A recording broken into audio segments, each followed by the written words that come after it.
The three words I'd use to describe Davie are loyal, driven and very curious. And I see the two Davies, so I'm going to do the two different Davies. So there's a business Davie, which I see as determined, resilient and focused.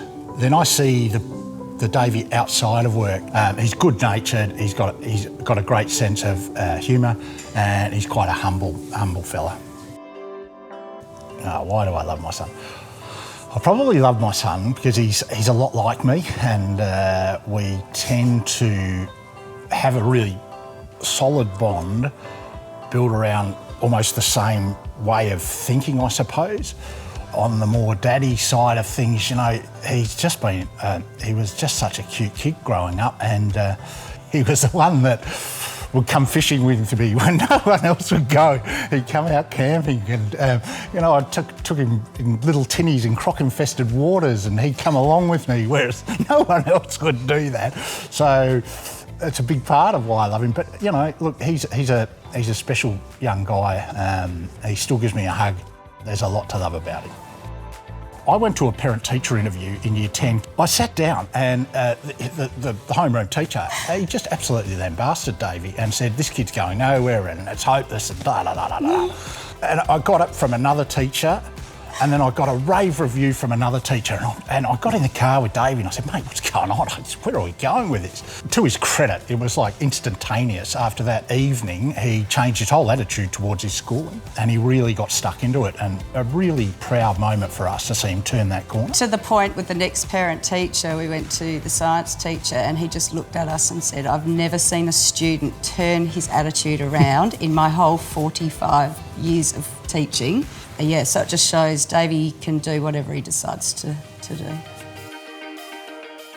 I think my motivation has changed over the years. You know, initially it was money, but it's definitely now to kind of prove what I can do, as well as learn as much as I can. You know, experience as much of the entrepreneurial lifestyle as possible. It's such an amazing space and you're able to learn lots, and so yeah, I think it's just that. I love building, and you know, what else are you going to do? I'm not going to just sit on a beach somewhere. I really do enjoy what I do and surrounding myself with great people.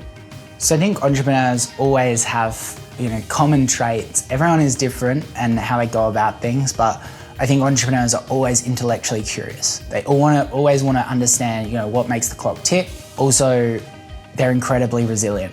You don't necessarily need to love what you do in the very, very early stages because you're trying to figure out what works. You need to love the reason why you're doing it, and that may be financial in the early stages. But yeah, I think that everyone just needs to be incredibly obsessed with that idea so that when they get kicked on and kicked down and things just go bad, they just don't give up. So resilience and curiosity. I watched him go on the journey, and you always have doubts and you're always a bit concerned, but you know, he just wouldn't give up. You know, he'd get kicked and he'd get back up and he'd have another crack. So I did feel that at some stage something was going to kick.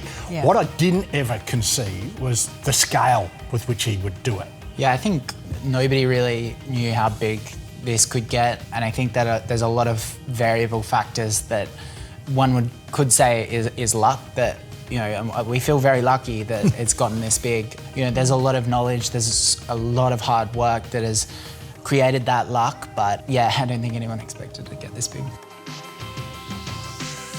I remember Davie designing the Oodie logo at the kitchen table when I was in the kitchen. Initially it was pink and he was saying, what do you think of this, Mum, and this font? And it's a very fond memory. And I've gone, Oodie, what's that? He said, it's a hoodie without a H. And I was like, that is just gold, Davie. Turn it to blue, and I knew that would work. There was a few failures that I could probably think of that I've struggled to let go with. Definitely better at that nowadays, but probably, with Instagram, I got scammed like $40,000. It's a long story short, you know, I lost it and I lost kind of all the money in my bank account at one point. Yeah. And it was actually Dad, he grabbed my shoe and he put a rock in it and he made me put the shoe on and walk around with it. He said, look, this is gonna hurt you until you just take the rock out and let it go. So gold. I think that was a pretty powerful lesson for me specifically. As soon as you enjoy what you do, whether it's failure, whether it's gym, whether it's building a business, you're going to do it more often. Don't be hard on yourself. If you just learn from it, enjoy it, and you can have anything you want in this world, but you can't have it all.